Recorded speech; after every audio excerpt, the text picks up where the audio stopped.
This Week in Richmond is made possible in part by Dignity Memorial, caring for our communities with a network of funeral homes and cemeteries in Virginia and throughout North America.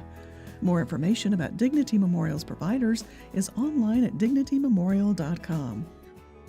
The Virginia Chamber of Commerce, the voice of the Virginia business community, working in legislative, regulatory, and political arenas to promote the free enterprise system. Information at vachamber.com. Virginia hospitals and health systems provide jobs. They support our economy and promote public health. Local hospitals are always open to help people with unexpected health needs. Having a stable healthcare network is vital. Virginia hospitals are our lifeline. I just received a letter from a student who thanked me for instilling the love of math in him. That's why I teach. Brought to you by the Virginia Education Association, because a good education is good for everybody. Additional support is provided by these sponsors.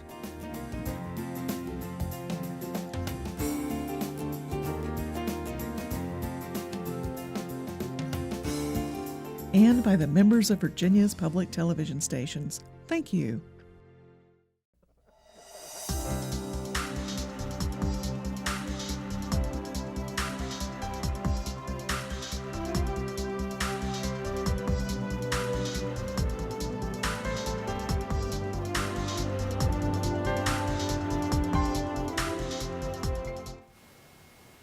Welcome to This Week in Richmond, and a very special welcome to two of the newest members of the House of Delegates.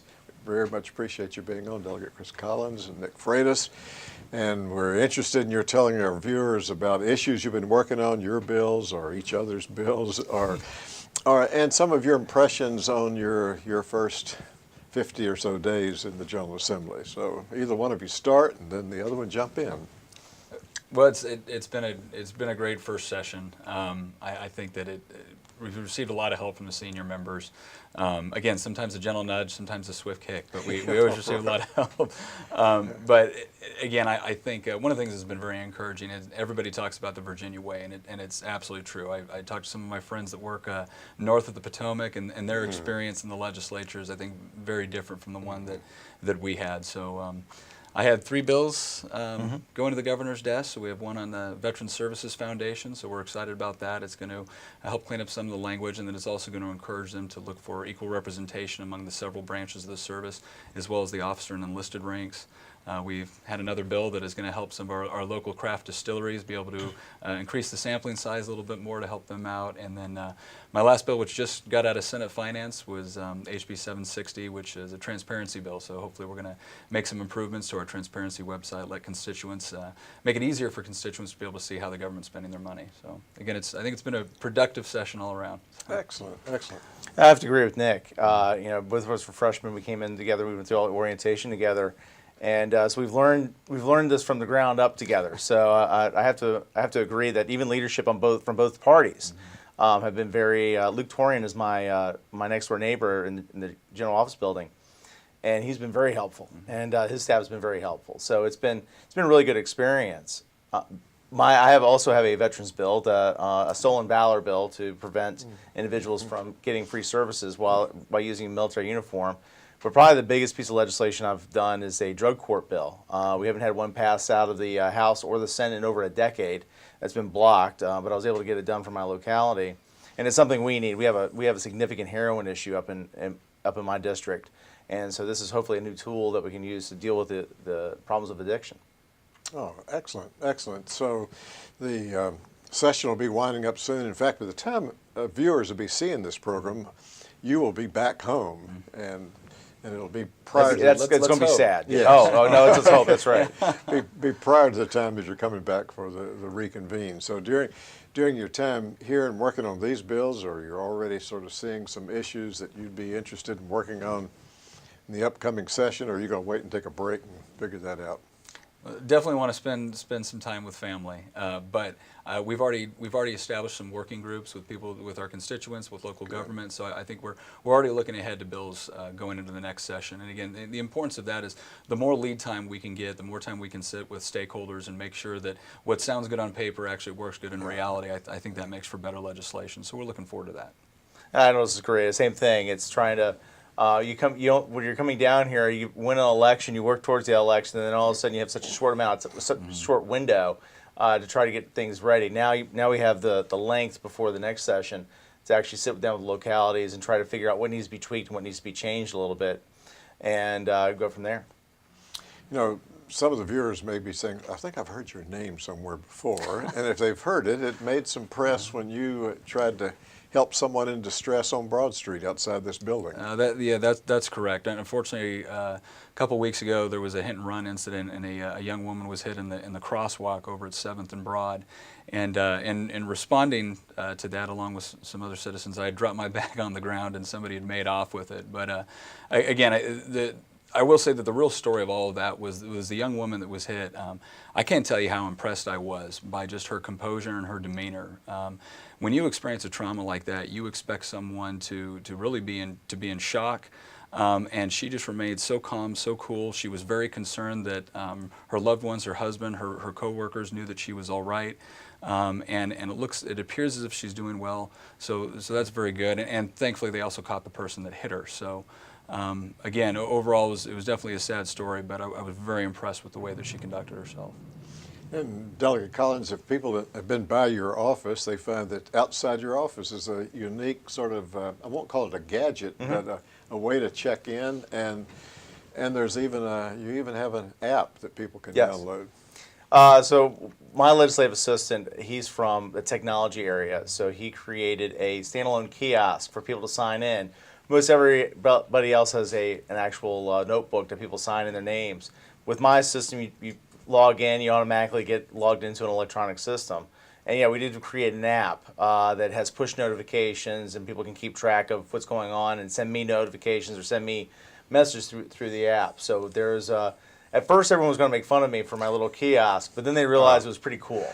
Well, and actually, we did make fun of him, but then when everybody leaves, we immediately go and say, "Hey, Chris, how do I get that?" That's pretty cool. It is. Exactly. It's impressive. Yeah. Yeah. Now, we probably should tell the viewers about one bill. In fact, you said it's the kind of a bill that you don't intend to carry many of those in the future. Things you learn. So I had it's a dog chasing livestock bill. It was brought to me by the sheriff of Warren County, one of his animal control officers. It was a tragedy that a family dog had to be put down because it killed a chicken. Well, we've allowed chickens to live inside town limits. So with the court and what the animal control officer asking, say, hey, can we give a third option instead of euthanizing the dog or sending the dog to another state? Which at the time sounded so simple. And it turned into quite the ordeal. So I don't think I'll ever do that again. I've taken many a dog whistle, dog call for doing it, but it got through the House today. It'll go to the governor's desk for a signature. So I hope that goes through. I voted for it, Chris. Thank you, Nick. I appreciate it. Yeah, quite recently, when Secretary of Ag and Forestry was on, along with Delegate Orrock, who's very much in that field, the subject came up of animal bills and important bills, but for folks who are watching who are not down here and seeing it, there's, with all the stress and tension that you're under, there's a lot of releasing of that if someone has an animal bill with sounds that can be made, not from up in the gallery, but from down on the floor among your colleagues. From the very stoic body known as the House of Delegates. Yeah. Yes. Right. Well, not too many years ago, there was a delegate, it was finally, I think, found out that had certain sounds on a phone that be made. And so there's got to be some way to relieve some tension with all the... And there's plenty of them on the floor that have figured that out. Yeah. Yes. Yeah. The proliferation of smartphones. Exactly. Right. So what about your committees? Tell the viewers before time's up what committees you're working on, because we would assume those are going to be the same committees for next year. Sure, let's hope so, yeah. So I'm serving on science and technology and finance. So obviously with finance, we're working on all of the tax policy of the Commonwealth. So the goal there has been to keep taxes low and equitable and when possible eliminated. And then with science and technology, that's a committee. We're actually adding space to it. So I joke now that we have the committee with the largest jurisdiction of any committee now that we have space involved as well. But again, it's an exciting committee to be on with just the emergence of the tech sector within Virginia. So again, very excited to serve on both of those committees. We have great chairmen on both. Chris? I sit on county, cities, and towns, as well as courts of justice. And courts of justice handled somewhere in the neighborhood of 30 to 40% of the total bills that came through the House and came out of the Senate this year. And of course, county, cities, and towns, I was a board of supervisor for 5 years, so I have a kind of an understanding of the local government, and that's bailiwick, and making sure that counties and towns have the authorities or don't have the authority to do things or that they need to get done. Last question. Why did you decide to run for this job? It takes so much of your time. Our viewers certainly should know that it doesn't, in the opinion of many of us, it doesn't adequately compensate for the amount of time it takes. So why run it? Why serve in the General Assembly? Well, I'd actually been asked a couple times to run, and I had said no for many of the reasons you just mentioned. But the last time a draft movement was started to ask me to run, and I said I would pay attention to it, and we had a large number of people ask me to run, and so I agreed to. And from the other perspective of that, I've always been interested in sound policy. I really do. After serving in the military, been to a lot of countries around the world. We have something very special here, very unique in the United States. And I believe Virginia is first and foremost among the states. And so to be able to serve in this legislative body really is a tremendous honor. And again, through the process and everything we've seen, we really are able to get good work done here in the Virginia legislature. I'm from a community service-oriented family. Both my parents were college deans and volunteered for a variety of different organizations. So I grew up in that kind of atmosphere, and then I just followed through, joined the military, became a police officer, joined various committees, and finally becoming a board supervisor member, and then the opportunity arose to run for the House of Delegates, and I just saw that as a continuation of the service of my community, because I think a person who sacrifices their time and effort for their community I think it's really important that people do that. Well, I thank both of you for being on This Week in Richmond. Look forward to following your work on after the session and having you back on again. But thank you Yes, sir. each. Thank you. Thank you very much.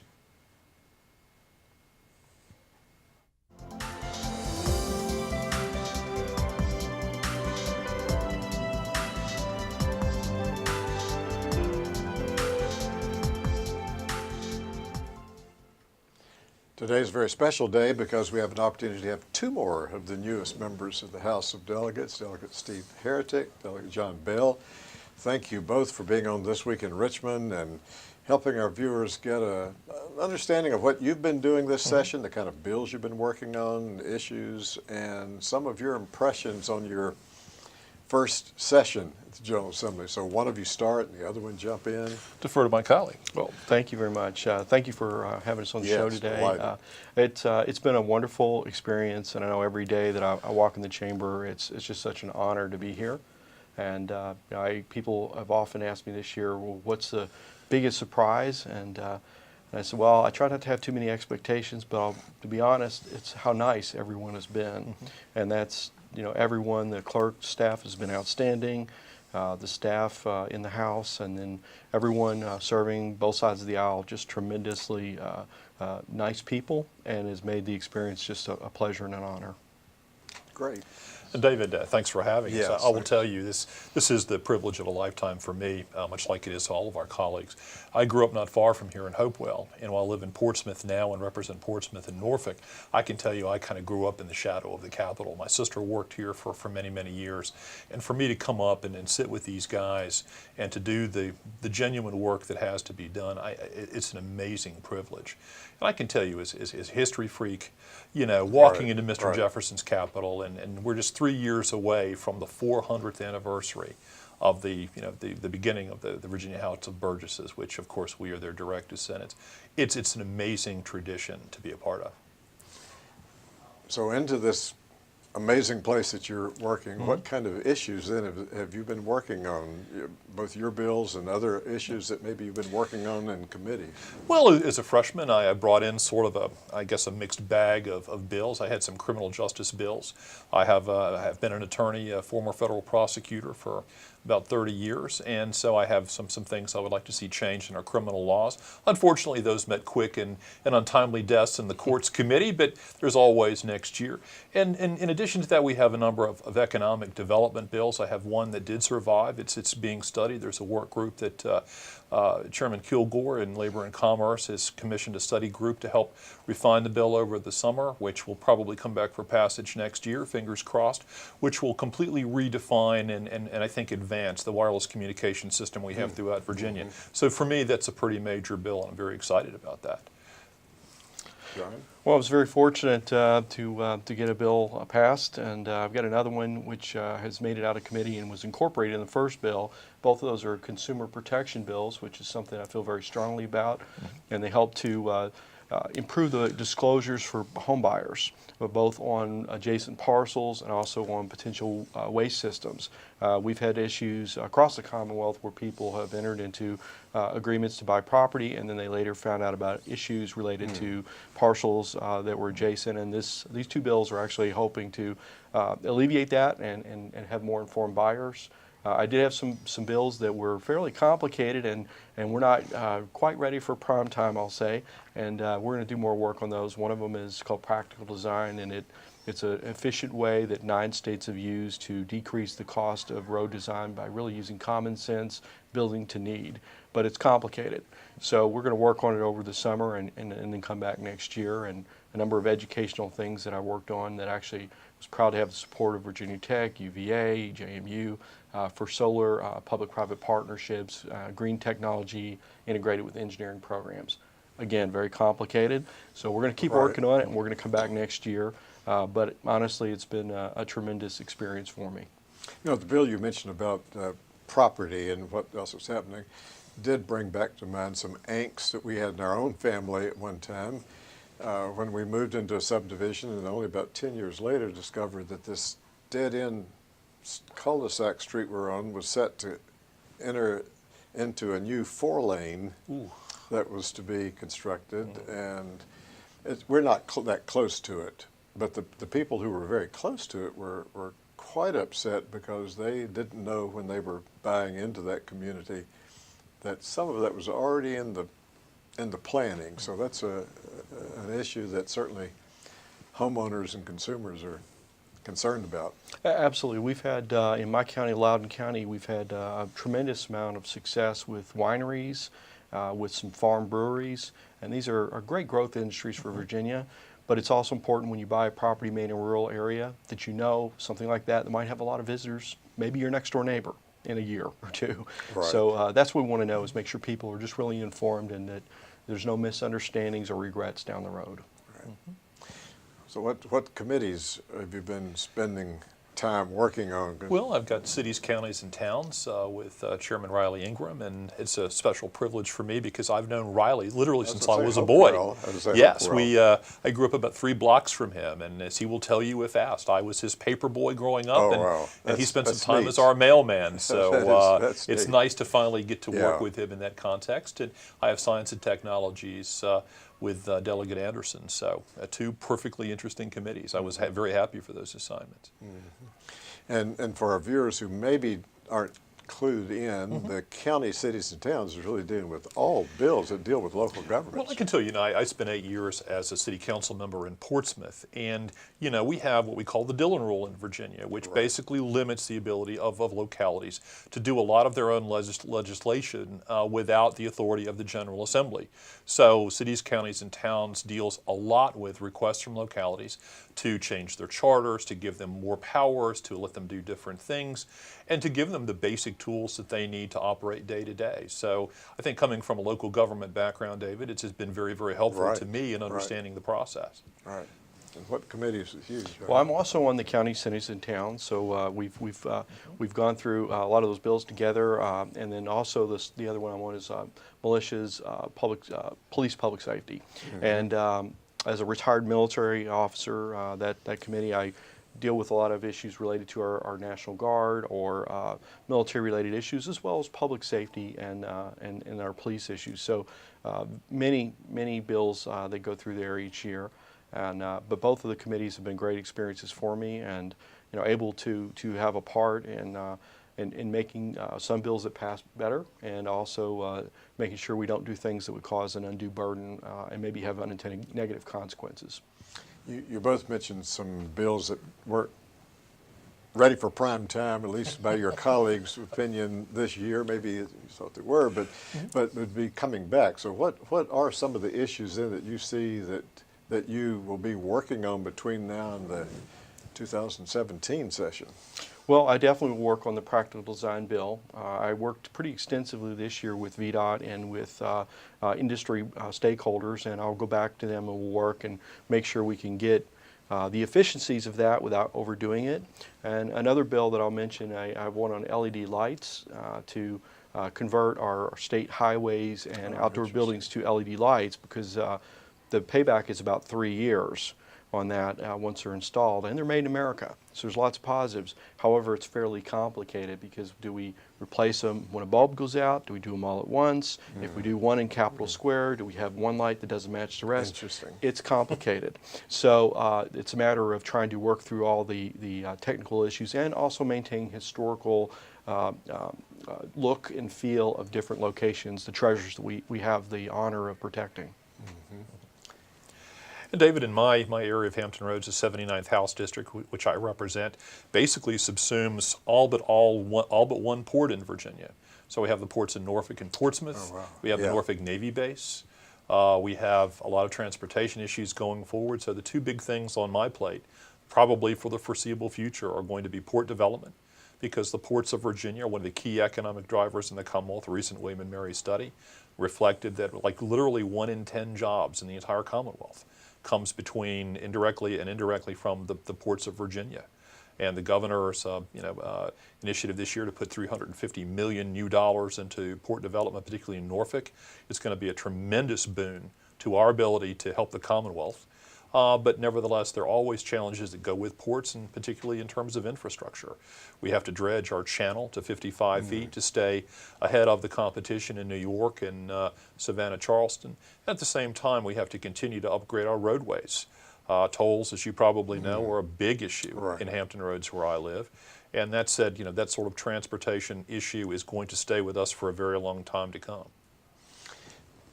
Why did you decide to run? Each of you had some different experiences in running, running more than once, running in a primary, but why did you decide to run for this office?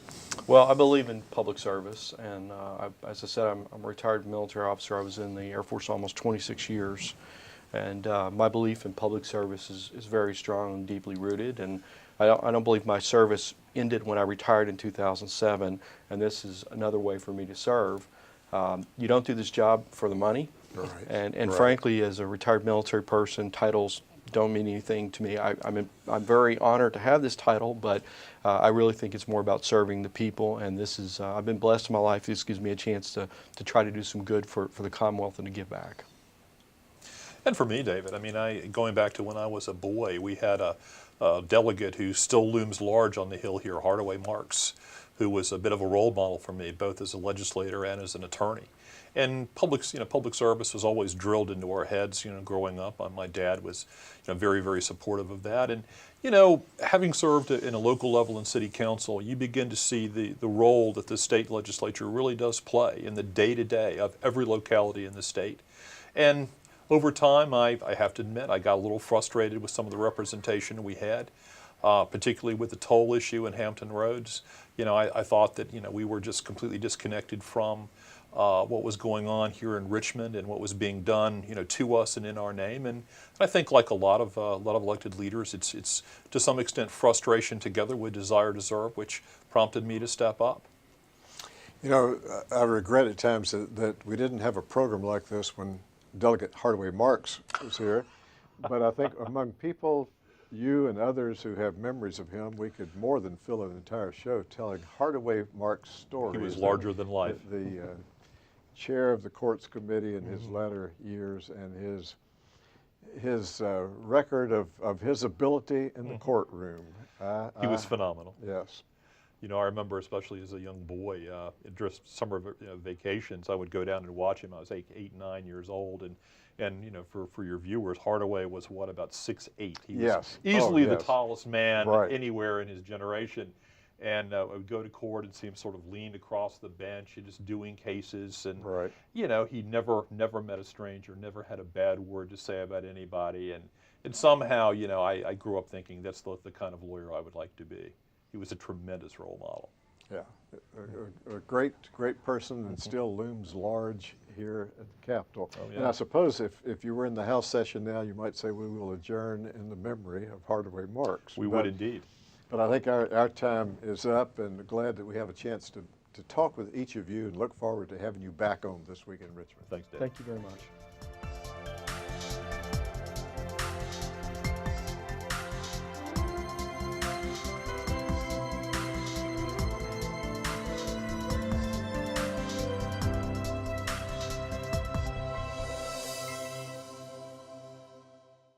This Week in Richmond is made possible in part by Dignity Memorial, caring for our communities with a network of funeral homes and cemeteries in Virginia and throughout North America.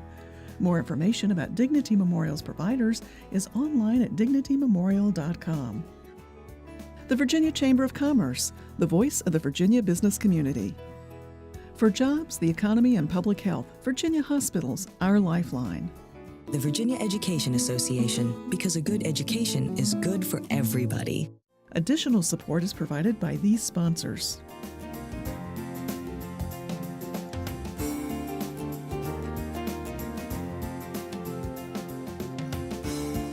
And by the members of Virginia's public television stations. Thank you.